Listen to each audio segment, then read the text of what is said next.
पूरे पिता की दो रोटी। आज की कहानी बहुत खूबसूरत सी है, जिसे सुनने के बाद ये कहानी आपके दिल को जरूर छू लेगी। अरे सुमन, 2 कप चाय तो बना कर ले आओ। बहुत अच्छी हवा चल रही है, हल्की हल्की धूप भी खिली हुई है। मौसम का आनंद लेते हुए साथ बैठकर चाय पियेंगे, जैसे वर्षों पहले पिया करते थे। अजी चाय तो मैं बना कर ले आऊंगी, लेकिन आज एक साथ चाय पीने का शौक कहाँ से पैदा हो गया। बहुएं सुनेंगी तो क्या बोलेंगी, अपनी उम्र का तो लिहाज करो। अरे श्रीमती जी, शायद आप भूल रहे हैं, आज हमारी शादी की सालगिरह है। इतना तो हक हमारा बनता ही है कि अपनी पत्नी के साथ कुछ समय बिता सके। बूढ़े हो गए हैं तो क्या, आखिर है तो एक दूसरे के जीवन साथी, एक दूसरे के सुख दुख के भागीदार। इतना सुनते ही सुमन देवी के चेहरे पर मुस्कान बिखर आई, लेकिन अगले ही पल छत की चारपाई पर लेटे हुए रामकिशन बाबू का ये स्वप्न बारिश की तेजी से बरसती हुई बूंदों ने तोड़ दिया। एक ही झटके में अपने ख्वाबों की दुनिया से वो बाहर आ गए। बारिश की बूंदों से कहीं चारपाई और उस पर बिछी हुई चादर गीली ना हो जाए, यही सोचकर कपकपाते हाथों से सब कुछ अंदर रखने लगे। लेकिन उन बूढ़ी हड्डियों में अब इतनी जान कहाँ थी। धीरे धीरे सब काम करते हुए लगभग भीग चुके थे। सोचने लगे कि 2 ही जोड़े तो कपड़े हैं, मेरे पास एक जो पहना हुआ है वो तो भीग गया, और दूसरा जोड़ा जो रात को सूखने के लिए डाला था वो अभी तक सूखा नहीं। रामकिशन बाबू गीले कपड़े पहने हुए, लाठी की टेक और लड़खड़ाते कदमों के साथ सीढ़ियां उतरकर नीचे आए। उनका शरीर ठंड लगने के कारण कांप रहा था। छोटी बहू रसोई घर में बच्चों के लिए नाश्ता बना रही थी। बहू को आवाज लगाई, बहू 1 कप चाय तो बना दो, बहुत ठंड लग रही है, और मुझे सुमित का एक कुर्ता पजामा दे दो, मेरे कपड़े बारिश में बिल्कुल भीग गए हैं। बाबूजी, अभी इनके लिए नाश्ता बना रही हूँ, थोड़ी देर बाद देती हूँ। थोड़ी देर बाद उनका छोटा बेटा सुमित नाश्ता करके अपने ऑफिस निकल गया। कुर्सी पर बैठकर बाबूजी इंतजार करने लगे कि बहू मेरे लिए कपड़े लेकर बाहर आती ही होगी। बाहर आएगी तो मुझे चाय भी बनाकर देगी। लेकिन सुबह के 10 बज गए। अब तक उनके भीगे हुए कपड़े भी सूख चुके थे, लेकिन बहू कमरे से बाहर नहीं आई। अपने पोते चिंटू के हाथ बहू को चाय बनाने का संदेश भी भिजवाया। फिर चिंटू ने आकर बताया, दादाजी माँ अभी फोन पर बात कर रहे हैं, थोड़ी देर में आकर चाय देंगे। लेकिन देखते ही देखते 1 घंटा और बीत गया। बहू अभी तक फोन पर चिपकी हुई थी, अपनी माँ के साथ बातें करने के चक्कर में। बहू रोज चाय को देर कर देती थी। ये सब देखकर अकेले में ही बड़बड़ाने लगे। अभी 1 वर्ष पहले ही तो बात है कि शादी की 40वां सालगिरह पर रामकिशन बाबू और उनकी पत्नी सुमन देवी जी एक दूसरे के साथ बिताए समय के लिए भगवान को शुक्रिया अदा कर रहे थे और अपने आप को भाग्यशाली महसूस कर रहे थे कि भगवान ने उन्हें भरा पूरा परिवार दिया है। लेकिन शायद उनकी खुशियों को खुद की नजर लग गई। कुछ ही दिनों बाद सुमन देवी जी को डेंगू नामक बीमारी ने ऐसा घेरा कि उनकी जान ही ले ली। तुम कहाँ चली गई सुमन, मुझे इस कदर छोड़कर? मैं बहुत अकेला हो गया हूँ, सोचते हुए वो रुआसे से हो गए। करीब आधे घंटे और बीतने के बाद बहू बाहर आई, रसोई में चाय चढ़ा दी, कप में चाय भरकर अपने ससुर जी के आगे रख दी। पहले घूंट दिल से आवाज आई, हाय, फिर से वही उबला हुआ पानी। कितनी बार बहू को कहा है कि चाय में सौंफ, अदरक या इलायची डाल कर दिया कर, और ज्यादा कुछ नहीं तो तुलसी के 2 पत्ते ही डाल दिया कर, मेरे मन को तसल्ली मिल जाती है। लेकिन बहू ने तो जैसे ठान रखा है कि कभी मेरी पसंद की चाय मुझे बनाकर देगी ही नहीं। ये भी कोई चाय है भला, उबला हुआ पानी और ढेर सारी चीनी और पत्ती। दूध के नाम पर तो 2 घूंट। कितनी बार कहा है, डायबिटीज का मरीज हूँ तो मीठा कम डाला करो। सुबह का नाश्ता देर से देती हो तो कम से कम चाय के साथ बिस्कुट या 2 ब्रेड ही दे देती, पेट का भी कुछ संतुष्टि मिल जाती। लेकिन यहाँ तो सोचते सोचते ही रामकिशन बाबू जी की आंखों से आंसू झरझर बहने लगे। वे चाय के साथ आंसू भी पीते गए और मन बसोर कर रह गए। सोचने लगी, बहू को कहने का भी क्या फायदा, जवाब तो मालूम है, जैसा भी बन रहा है चुपचाप खा पी लो और राम की माला जपा करो, ज्यादा टोका टाकी करने की आवश्यकता नहीं है। रामकिशन बाबू के 2 बेटे और 2 बहुएं हैं। उनकी पत्नी की मौत के बाद दोनों बेटे ने 2 मंजिला घर का बंटवारा कर लिया। ऊपर के 2 कमरे छोटे बेटे और बहू ने ले लिए और नीचे के मंजिले के 2 बड़े कमरे बड़े बेटे और बहू ने अपने पास रख लिया। बच्चों का सामान रख दिया। रामकिशन बाबू और उनकी पत्नी का जो कमरा हुआ करता था उसमें भी बच्चों का सामान रखकर उसे बच्चों का ही कमरा बना दिया। दलील ये दी गई कि अब माँ जी तो है नहीं और बाबूजी का इतना सामान है नहीं, एक पूरा कमरा घेर कर बैठे हैं। बाबूजी, अब आपको इतने बड़े कमरे की क्या जरूरत? छोटा बेटा सुमित बोला, तो बड़े बेटे अमित ने भी रजामंदी देते हुए कहा कि अकेले पिताजी तो छोटे कमरे में रह सकते हैं। अपनी पत्नी सुमन के जाने के बाद दोनों बहुएं आपस में खुसर पुसर होती देखकर रामकिशन बाबू को कुछ ऐसी बात का अंदेशा तो पहले ही लग चुका था, वरना यही दोनों बहुएं होती थी जो एक दूसरे का चेहरा देखकर भी खुश नहीं थी। लेकिन अपने ससुर को दूध में से मक्खी की तरह निकालकर फेंकने के लिए दोनों ने हाथ मिला लिया था। दोनों बेटों ने रामकिशन बाबू का पलंग छत पर बने छोटे से कमरे में रख दिया। पहले से ही एकाएकपन की मार झेलते हुए रामकिशन बाबू के अकेलेपन को दोनों बेटों ने अपने इस फैसले से दुगना कर दिया। बाबूजी गर्मियों में तो खुली छत पर चारपाई पर ही सो जाते और सर्दियों में जैसे तैसे छोटे कमरे में लगे पलंग पर रात गुजार लेते। वे छोटा सा कमरा और भी छोटा हो जाता जब बहुएं दिवाली की सफाई करने के उपरांत फालतू का सामान वहां पहुंचा देती। उनकी पत्नी को मरे 15 दिन भी नहीं हुए थे कि दोनों बेटे बहुएं अलग अलग रहने लगे और बाबूजी को 2 हिस्सों में बांटकर रख दिया। 2 बहुओं में बाबूजी के 3 वक्त की रोटी कैसे बांटी जाए, इस सवाल का बड़ा ही अनोखा और नायाब हल निकाला गया कि बाबूजी को 2 वक्त की रोटी दी जाएगी। सुबह की चाय और रोटी छोटी बहू के यहाँ से मिलेगी और शाम की चाय और रोटी बड़ी बहू के यहाँ से मिलेगी। छोटी बहू थी कि सुबह का चाय नाश्ता भी उन्हें तरसा तरसा कर देती, क्योंकि रोज सुबह अपनी माँ के साथ 1 घंटा बात करना होता, उसके लिए बहुत ज्यादा जरूरी था। कभी कभी तो रामकिशन बाबू अपना सब्र खो बैठते और गुस्से में कह उठते, बहू मुझे खाना तो समय पे दे दिया करो। तो छोटी बहू 2 टूक जवाब देकर उनका मुंह बंद कर देती। अपने ससुर की उम्र का तो जरा भी परवाह नहीं करती। नाश्ता मिलने के बाद जब तक रात का खाना मिलता तब तक रामकिशन बाबू अधीर हो उठते थे और बड़ी बहू थी 2 रोटी से ज्यादा बनाने में भी उसे तकलीफ होती थी। उसे खाने से उनका पेट ना ही तो भर पाता था और ना ही कुछ और। शाम के समय भूख से तड़पते हुए सोचने लगे कि बहुओं को कुछ कहता हूँ तो उल्टा 4 बातें सुना देती हैं कि अपनी उम्र में खाने पर लगाम लगाओ, इतना खाना अच्छी बात नहीं, और फिर आप कोई काम करने थोड़ा ही जाते हो, इतना खाना खाओगे तो पचाना मुश्किल हो जाएगा, और यदि बीमार पड़ गए तो हमसे सेवा तो हो नहीं पाएगी। चलते फिरते ही इस दुनिया से जाइएगा ताकि हमें कोई परेशानी ना हो। हैरानी की बात तो ये थी कि दोनों बहुएं अपने ससुर जी को ये सब बातें उनके बेटों के सामने भी सुना दिया करती, और मजाल है कि पत्नी व्रता बेटे अपनी पत्नियों का विरोध कर दे। अपनी बहुओं के मुंह से ऐसे तीखे बोल सुनकर रामकिशन बाबू भरी आंखों के साथ वापस अपने कमरे को लौट जाते। कमरे में रखी अपनी पत्नी की तस्वीर से बातें करने लगते। देख लिया सुमन तुमने, तुम्हारे बेटों का क्या दिन दिखा रहे हैं मुझे। जब तक तुम मेरे साथ थी मेरे आत्मसम्मान पर आंच नहीं आने देती थी, मेरी हर छोटी बड़ी जरूरत का ख्याल रखती थी। तुम्हारा साथ था तो जीवन में आने वाली परेशानियां भी मेरा कुछ नहीं बिगाड़ पाती थी, लेकिन तुम्हारे जाने के साथ साथ मेरा जीवन भी बिखर कर रह गया। कोई भी आकर मुझे कुछ भी सुना देता है, मैं चुपचाप सुनता रहता हूँ। जैसे ही खाना तुम्हारी बहुएं मुझे देती हैं चुप करके खा लेता हूँ, फिर भी ऐसे ताने। अब तो केवल शरीर ढांचा मात्र हूँ। मेरी जान तो उसी दिन निकल गई थी जिस दिन तुम मुझे छोड़कर जुदा हो गई थी। मुझे मालूम है कि मेरी ऐसी हालत देखकर चैन तो तुम भी नहीं पाती होगी। रामकिशन बाबू सोचने लगे, जब मेरी पेंशन आती है तो दोनों बेटे उस पर लपक पड़ते हैं और आपस में आधी आधी बांट लेते हैं। उन्हें अपने हक तो पता है लेकिन फर्ज निभाना नहीं जानते। अभी तो मेरी पेंशन घर पर आ रही है, तब जाकर बेटे बहुओं का ये हाल है। अगर पेंशन भी ना होती तो ये लोग ना जाने मेरे साथ क्या करते। उम्र होने के बावजूद सुमन ने सारा घर संभाला हुआ था। जब तक मेरी पत्नी घर संभाल रही थी, घर का सारा काम करते हुए भी उसके चेहरे पर शिकन नहीं आती। कितना ध्यान रखती थी।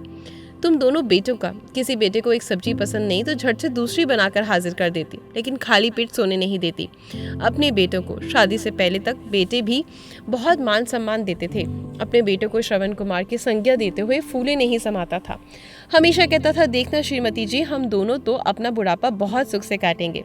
इतने अच्छे संस्कार जो दिए हमने अपने बेटों को। अपने भविष्य के बारे में सुनहरे सपने सजाते थकते नहीं थे दोनों पति पत्नी। उसके बाद दोनों बेटों की शादियां हो गई। बहुएं थी तो बड़ी तेज तरार, लेकिन अपनी सास का पूरा मान करती थी, या यूं कहें कि इज्जत देने का ढोंग करती थी। पूरा घर जो संभाल रखा था उनकी सासू माँ ने। आधे से ज्यादा काम तो किया कराया मिलता था, लेकिन फिर भी पूरा परिवार खुशहाल था। फिर अचानक एक दिन डेंगू के बुखार ने उसे पूरी तरीके से जकड़ लिया। आज भी वो रात मुझे याद है जब सुमन देवी 104 डिग्री बुखार से कराह रही थी। दर्द के कारण सिर फटता सा जा रहा था उनका। कितना कहा था उन्होंने अपने दोनों बेटों को अपनी माँ के लिए बुखार की दवा ले आओ, लेकिन दोनों बेटों ने यही कहकर टाल दिया कि अभी कोई दुकान खुली नहीं होगी। लेकिन सरकारी डिस्पेंसरी तो दिन रात खुली रहती है। इस बात का भी उन पर कोई असर नहीं हुआ। शायद नींद उन्हें अपनी माँ से ज्यादा प्यारी थी। सुबह जाकर लाकर देंगे, आप भी सो जाइए और हमें भी सोने दीजिए, कहकर दोनों बेटे वापस हो गए। आधी रात को पैदल चलकर मैं सुमन जी के लिए दवाई लेकर आया, लेकिन जब तक घर पहुंचकर देखा तब तक बहुत देर हो चुकी थी। सुमन तो मेरा इंतजार करते करते इस दुनिया से विदा हो गई थी। उसके जाने के बाद तो जैसे मैं लवारिस सा हो गया। ये लोग इतना भी नहीं सोचते कि जब जी रहा हूँ 2 रोटी तो खाऊंगा ही ना। क्या मेरी वह 2 रोटियां भी इन लोगों को आज भारी लग रही हैं? अपनी पत्नी की तस्वीर के साथ बातें करते करते उनकी कब आंख लग गई पता ही नहीं चला। अपने अकेलेपन को दूर करने के लिए रामकिशन बाबू सुबह और शाम के समय पार्क में जाकर बैठ जाते। वहाँ हम उम्र लोगों के साथ बैठकर उनका थोड़ा दिल बदल जाता। एक दिन वे और उनके दोस्त जब पार्क में बैठे थे तो शर्मा जी बोले, आज बहू गट्टे की सब्जी बना रही है। क्या बताऊं, गट्टे की सब्जी तो इतनी स्वाद बनती है कि दिल नहीं भरता, पेट भले ही भर जाए। शर्मा जी ने जैसे ही गट्टे की सब्जी का जिक्र करा तो रामकिशन बाबू की आंखों में चमक आ गई। गट्टे की सब्जी तो मेरी पत्नी सुमन भी बहुत अच्छी बनाती थी। पत्नी के साथ साथ जिंदगी के सारे स्वाद भी चले गए। अब तो बहुओं को जो बनाने को कहता हूँ, कहते कहते उनकी आंखें आंसुओं से डबडबा गई। फिर एकाएक अपने आंसुओं को अपने दिल में समेटकर बात को संभालने का असफल प्रयास करते हुए कहने लगे, वैसे खाना तो मेरी बहुएं भी बहुत अच्छा बनाती हैं। इस पर शर्मा जी बोले, अरे रामकिशन, आज तू मेरे साथ घर चल, हम एक साथ खाना खाएंगे, बहुत मन कर रहा है। बहुत मना करने पर भी शर्मा जी नहीं माने और जिद करके रामकिशन बाबू को खाना खिलाने के लिए अपने घर पर ले गए। कुछ दिन बीते तो उनकी बड़ी बहू बाबूजी के कमरे में आकर चिल्लाने लगी, बाबूजी, आपने तो हम लोगों की इज्जत की धज्जियां उड़ा रखी हैं। शर्म नहीं आपको ऐसे कांड करते हुए? अपनी नहीं तो कम से कम हमारी और अपने बेटों की इज्जत का ख्याल कर लिया होता। मोहल्ले भर में नाक कटवा कर रखती है आपने तो हमारी। रामकिशन बाबू जो हैरानी से अपनी बहू की बातें सुन रहे थे बोले, लेकिन बहू, मैंने ऐसा क्या कर दिया जो तुम इतना चिल्ला रही हो? अच्छा, बन तो ऐसे रहे जैसे आपको कुछ मालूम ही नहीं। आपने किया क्या है? अभी अभी काम वाली बाई बता कर गई है कि आप शर्मा जी के यहाँ खाना खाते हैं। बड़ी बहू ने कहा तो उसके सुर में सुर मिलाती हुई छोटी बहू भी बोली, क्या हम आपको खाना नहीं देते जो पड़ोसियों के घर में मुंह मारने जाते हो? आप जानते भी हैं कि मैं कितने ऊंचे खानदान से हूँ। अगर मेरे मायके में इस बात की भनक भी पड़ गई तो क्या इज्जत रह जाएगी हमारी? दुनिया क्या सोचेगी कि बेटे बहू मिलकर भी इन्हें 2 समय की रोटी नहीं खिला सकते। दोनों बहुओं की खरी खोटी बातें सुनकर रामकिशन बाबू का कलेजा मुंह को आने लगा। उन्हें स्वयं भी लगने लगा कि शायद उन्होंने बहुत बड़ा गुनाह कर दिया है। अपराध बोध की भावना के कारण वे कुछ बोल नहीं पाए और दुखी दिल के साथ वापस अपने पलंग पर जाकर बैठ गए। फिर अगले ही पल सोचने लगे कि यदि मुझे मेरे अपने घर में भरपेट खाना मिलता तो मैं किसी के घर खाना खाने क्यों जाता भला? यदि मैंने शर्मा जी के घर 1-2 दिन खाना खाया भी तो इस बात का कसूरवार मैं कैसे हो गया? मैं भी भूखा कब तक रहूं? आखिर मेरा भी तो दिल करता है भरपेट स्वादिष्ट खाना खाने का। अगले दिन सुबह रामकिशन बाबू जब सीढ़ियों से नीचे उतर रहे थे तो उन्हें स्वादिष्ट खाने की महक आने लगी। देखा तो दोनों बहुएं रसोई में एक साथ खाना बना रही हैं। एकाएक उन्हें याद आया, आज तो सुमन की बरसी है। आज के दिन तो सुमन हमें हमेशा के लिए छोड़कर चली गई थी। आज सुमन देवी की पसंद का सारा खाना तैयार किया जा रहा था। भरवा बैगन की सब्जी, चने, हलवा, पूरी, खीर बनाई जा रही थी। दही भल्ले और दाल कचौड़ी भी बनाई गई थी। जोर शोर से सारी तैयारियां की जा रही थी। रिश्तेदारों और आस पड़ोस वालों को भी बुलावा भेजा गया था। बहू, मेरे लिए 1 कप चाय तो बना लो। रामकिशन बाबू ने छोटी बहू को आवाज लगाई। कुछ देर रुक जाइए बाबूजी, अभी बहुत काम है रसोई घर में। ये कहकर छोटी बहू ने उन्हें टाल दिया। रामकिशन बाबू कुर्सी पर बैठकर अपनी चाय का इंतजार करने लगे। 2 घंटे बीत गए लेकिन बहू ने उन्हें चाय तक नहीं दी। भूख से परेशान होकर उन्होंने बड़ी बहू को आवाज लगाई, बड़ी बहू, मेरे लिए 2 रोटी बना दो, बहुत ज्यादा भूख लगी है। ये सुनकर बड़ी बहू तो जैसे तैयार बैठी थी उन्हें बातें सुनाने को। बाबूजी, ऐसा भी क्या आग लग गई पेट में जो कुछ समय रुक नहीं सकते? देख तो रही है ना कितना काम है हमारे पास। अब एक ही बार खाना खाइएगा। इतना तो सोचिए कि पंडित जी को खिलाने से पहले आप कैसे खाना खा सकते हैं। अरे तो 1 कप चाय ही तो दे दो, कुछ तो कम से कम तृप्ति हो जाए। रामकिशन बाबू की ये बात सुनकर बड़ा बेटा जो वहीं पर पंडित जी के लिए आसन लगा था गुस्से में बोला, बाबूजी आपको समझ में नहीं आता, पहले पंडित जी को खाना खिलाया जाएगा, उसके बाद कोई खाना खाएगा। लेकिन बेटा अभी तो दोनों बहुओं ने अपने बच्चों को खाना खिलाया और फिर मैं तो केवल चाय ही मांग रहा हूँ। इस पर छोटा बेटा अपनी माँ की तस्वीर पर चढ़ी माला को ठीक कर रहा था। कहने लगा, बाबूजी अगर बच्चों ने खाना खा भी लिया तो क्या हुआ, आप हर समय शिकायतें क्यों करते रहते हैं। अब पान के घूंट पीते हुए रामकिशन बाबू चुपचाप अपनी कुर्सी पर बैठे रहे। कुछ देर बाद सभी 11 पंडित खाना खाकर चले गए और सारे मेहमान भी आने लगे, लेकिन रामकिशन बाबू को अभी तक किसी ने खाना नहीं दिया। सोचने लगे, हाय रे विधि का विधान, ये कैसा दस्तूर है कि जीते जी तो अपने बुजुर्गों को ये लोग पूछते नहीं और उसे क्या पसंद है क्या नापसंद, लेकिन मरे हुए व्यक्ति की पसंद की चीजें बनाई जा रही हैं और पंडितों को खिलाई जा रहे हैं। मन ही मन सोचने लगे कि काश इंसान अपने बुजुर्गों की जीते जी सेवा कर पाए। आज उनकी आंखों से आंसू रुक ही नहीं रहे थे। तभी छोटे बेटे ने आवाज दी और उनके हाथ में खाने की थाली थमाकर झंगोर कर चला गया और कह के गया, ये लीजिए खाना। जैसे ही वो भोजन का पहला कौर मुंह में डालने लगे तो बेटे ने उनकी आंखों से आंसू देखे। देखते ही उन्हें कहने लगा, पिताजी यहाँ सभी मेहमान आए हैं, आप यहाँ बैठे, सबके सामने आंसू बहाकर तमाशा मत करिएगा। यदि ये सब करना है तो अपने कमरे में चले जाइए, सबके सामने हमारी नाक कटवाने की कोई जरूरत नहीं। रामकिशन बाबू के सब्र का बांध टूट गया। अचानक ही पेट की भूख गायब हो गई और अपने बेटे के हाथ में वापस थाली थमाते हुए जोर से बोले, मुझे ये बेइज्जती भरा खाना नहीं चाहिए। काश मैं अपनी पत्नी के साथ ही चला जाता तो ज्यादा अच्छा होता। ऐसी जिल्लत भरी जिंदगी भी कोई जिंदगी है। रामकिशन बाबू की बातें सुनकर दोनों बेटे और बहू उन्हें गुस्से से देख रहे थे, लेकिन आज बाबूजी डर कर बैठने वाले नहीं थे। उन्होंने कहना शुरू किया, 2 बेटे और बहू होने के बावजूद मुझे भरपेट खाना नहीं खिला सकते। यदि 1-2 दिन मैंने अपने दोस्त के घर खाना खा लिया तो उसमें भी तुम्हारी नाक कट गई। इस पर भी जो जली कटी बातें तुम्हारी पत्नियों ने मुझे सुनाई वे अभी तक मेरे दिल में तीर की तरह चुभ रही हैं। और मेरा यकीन मानो बेटा, और उस दिन वाकई में भूख से मरा जा रहा था। ये सुनकर बेटों को एक झटका सा लगा कि उनके होते हुए उनके पिताजी पड़ोसियों के यहाँ खाना खा रहे हैं। बहुओं की तरफ देखते हुए रामकिशन जी बोले, कभी आज तक मेरी मनपसंद की सब्जी बनाकर खिलाई है मुझे? बेटा मेरा शरीर जरूर बूढ़ा है लेकिन मन नहीं। आज भी खाने पीने को तरसता हूँ। मैं तुम अपने बच्चों की इच्छाएं तो पूरा करना जानते हो, उनके पसंद का खाना उन्हें खिलाना जानते हो, लेकिन मेरी इच्छाओं का क्या?